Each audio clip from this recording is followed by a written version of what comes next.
Bueno, en principio la venta de calcetines en la calle fue básicamente no por una necesidad, porque ciertamente en mi casa nunca hubo necesidades. Quiero decir, yo vengo de una casa de clase media baja donde nunca sobró nada, pero nunca faltó nada.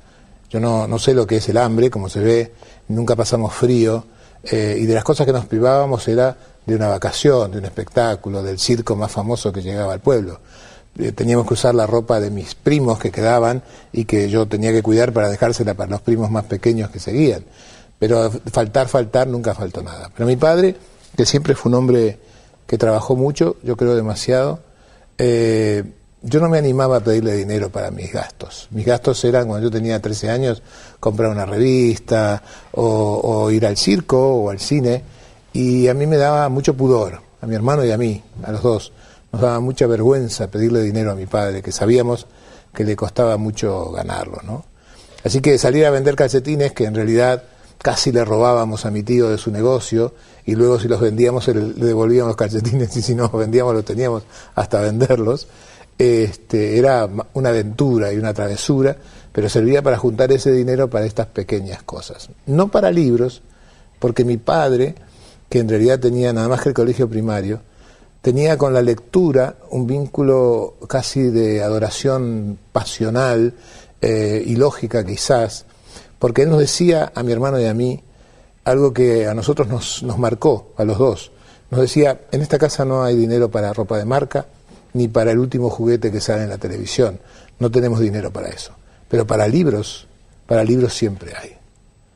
Y con esta sola cosa, nosotros, mi hermano y yo, cuando teníamos yo 5 y él 8, aprendimos que cuando queríamos un regalo, cuando como todos los niños queríamos que nos hagan un regalo, nosotros no pedíamos un juguete, porque sabíamos que nos iban a decir que no, pero nos íbamos a la librería de mi barrio a buscar el libro más raro y sofisticado que quisiéramos, a veces el más caro, y le decíamos a mi papá, oye, que vimos un libro, ¿cuánto vale? ¿Dónde está? Decía mi papá. Y al día siguiente o a los 2 días el libro estaba allí, ¿no? Y a mí me parece que esto es algo que después con el paso del tiempo yo aprendí. Si tú tienes a tu disposición un montón de cosas, luego el tiempo te cruza con la posibilidad de usarlas. Tú conoces la anécdota de Paul Auster. ¿Cuál? Paul Auster le preguntaron por qué él se había vuelto escritor. Y él dijo que él era de pequeño fanático del béisbol. Y entonces un día fueron a ver un partido de béisbol. Jugaba a su jugador favorito, el bateador más famoso de todo Estados Unidos. Y en los pasillos del estadio, cuando el partido terminó, él estaba con su padre. Incidentalmente lo ve venir. Era su ídolo, su héroe. Y entonces él se acerca y lo abraza, y el jugador de béisbol lo abraza, y le dice, por favor, fírmame un autógrafo. Y el hombre le dice, claro, ¿cómo no? Y entonces saca de entre sus papeles, de entre sus ropas un papel que tenía, y le dice, ¿tienes una pluma? Y él se toca, Paul Auster, era un niño, dice, no, papá, tú tienes. Y el padre dice, no, yo tampoco. Y miran por todos lados y no hay nadie. Y el jugador le dice, mira, me encantaría firmarte un autógrafo, pero no tenemos y no puedo esperar.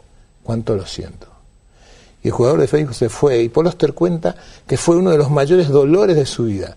Y dice que desde entonces, ya con 9 años, él siempre llevaba un lápiz con él, por si acaso le volvía a pasar. Y dice Paul Auster, de tanto llevar un lápiz con uno siempre encuentra un tiempo donde tiene el lápiz, no tiene nada que hacer y escribe. Està bé, m'ha explicat una historia muy linda. Y es muy linda y es muy emblemática, porque con todos esos libros que mi padre nos acercaba, cuando cualquiera de nosotros no tenía lo que hacer, leía.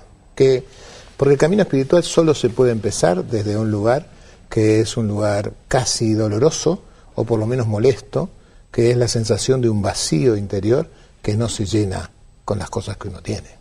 Es allí donde uno descubre que debe haber algo más. No se empieza el camino espiritual desde otro lugar que no sea dándose cuenta que con todo lo que tengo, posesiones, nombre, aplauso, gloria, fama, dinero, o trascendencia o lo que fuera, no me alcanza. Tengo todo eso y por mucho que busque más, sigo sintiéndome vacío. Empiezo a darme cuenta entonces que eso no se llena con las cosas que yo puedo conseguir.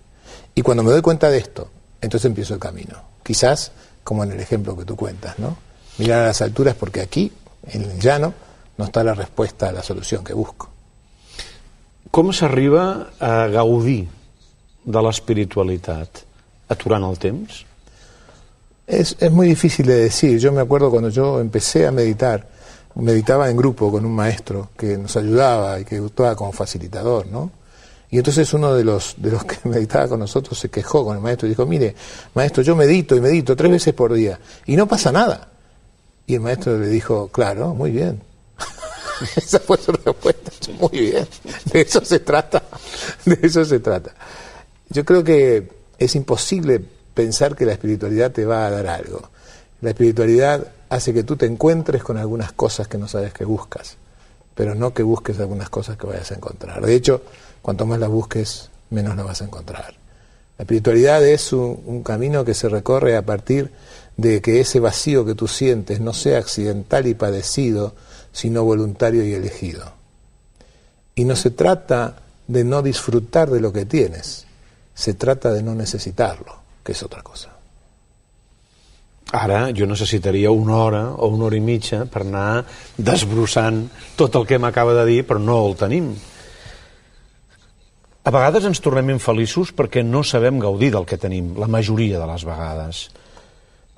Seguramente no lo tenemos porque nos pasa esto mismo que tú acabas de decir. Dijiste recién, sí, me gustaría quedarme 1 hora y media hablando de esto que tanto me importa, pero no podemos. Y entonces no podem aquí.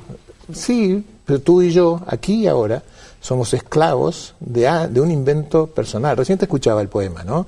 Precioso además, ¿no? Esta historia de referencia del tiempo al presente. Nosotros los terapeutas, los que trabajamos con la psicología de las personas, sabemos que en realidad el pasado y el futuro son ficciones. En el presente no existen.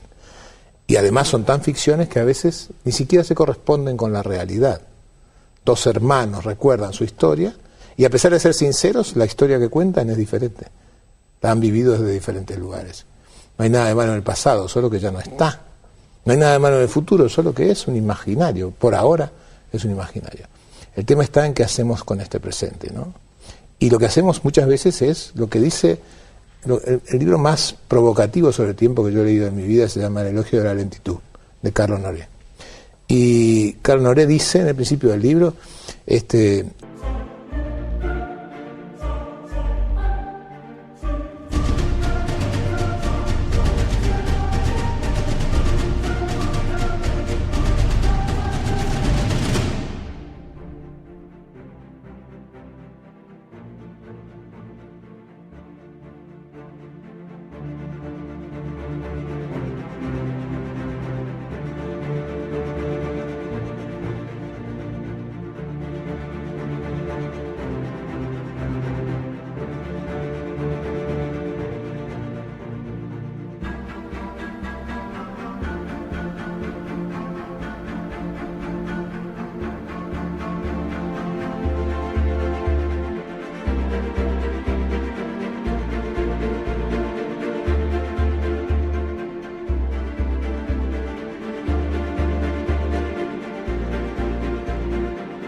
yo sé que hace usted, lo primero que hace usted cuando se levanta en la mañana, abre la ventana, se pone las chanclas, va al baño, no.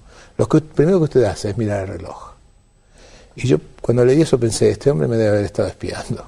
Y después me di cuenta que no, que lo que pasa es que todos hacemos eso, y esta es nuestra dependencia. Pero el reloj que miramos es un invento humano. La medida del tiempo que tenemos es un invento nuestro. Qué rara esta historia de que terminamos siendo esclavos de aquello que inventamos, ¿no? Qué perturbadora la imagen de terminar obedeciendo y pendientes de algo que en realidad marca un tiempo, que es convencional y que tiene que ver con nosotros y que cada vez es más tirano. Retrocedamos en el tiempo, con lo que sabemos de la historia, ¿no? Con lo que nosotros recordamos de la historia de la humanidad. Antes el tiempo se medía por estaciones, ¿sí? Era época de cosecha, era época de siembra, era época de lluvias. El tiempo se medía de estaciones en estaciones, de a meses. Luego apareció la necesidad de dividirlo más, y entonces empezó a medirse en semanas, ¿no? Estas semanas tantos soles, ¿no? Los soles y las lunas.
se cambiaban de a meses y de a semanas, ¿no?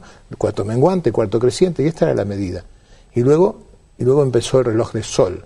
Y el reloj de sol medía de a días y también de a horas. Y luego de a medias horas. Y luego de a 5 o 10 minutos, cuando la manecilla del reloj empezaba a moverse. Y luego se inventó el reloj digital. Y empezamos a medir de a minutos y después de a segundos. Vivimos una època que mide el tiempo de a segundos, de a segundos. Hi ha un sociòleg, un antropòleg català que diu que amb l'arribada del rellotge digital hem canviat també la manera de viure el temps. Amb el rellotge de sorra era els cicles. Baixa la sorra, li dones la volta, les estacions, les collites, el sol. En canvi, en el rellotge digital atures el temps quan vols i tornes a començar. I pots fins i tot viure dins d'un bucle, en el sentit de que es torna a repetir una altra vegada. Pero con una cosa más grave todavía que decía Julián Marías. Julián Marías decía, hemos transformado la medida del tiempo, que antes era un movimiento, el movimiento que lleva la aguja, de ir de una marca a otra, en un cálculo matemático. Porque con el reloj digital solo puedes saber cuánto tiempo pasó haciendo una resta, que es una operación abstracta. Y entonces hemos abstraído totalmente el concepto, ¿no? De todas maneras, como yo no sería yo si no puedo transformar esto en un cuento, te pido que me des permiso para contarte un cuento de despedida. Este es un cuento que me acompaña desde hace muchísimo tiempo. Me lo contó un maestro, que era un rabino, con el cual yo estudiaba Biblia en ese momento. Y me contó esta historia. Es la historia de un buscador. Un hombre que iba por el mundo buscando, sin saber qué, pero buscaba. Y un día llegó a un monte precioso, lleno de árboles y de frutos y de pájaros, pero también de unas lápidas blancas que eran como un cementerio. Y de hecho se acercó a las lápidas y las lápidas tenían cada una una inscripción. Decían, aquí yace fulano de tal, vivió 10 años, 2 meses y 3 días. Y al lado otra lápida decía, aquí fulanita de cual, vivió 8 años, 5 meses y 3 días. Y cada lápida tenía su inscripción.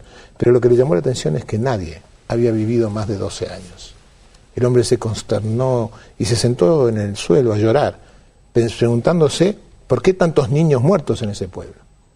El guardián del cementerio se acercó a preguntarle qué le pasaba y él le explicó lo de los niños y él dijo, no, es que en este pueblo tenemos una costumbre, ¿sabe? Cada vez que alguien cumple 15 años, sus padres le regalan una libreta, como esta, que tengo colgando del cuello.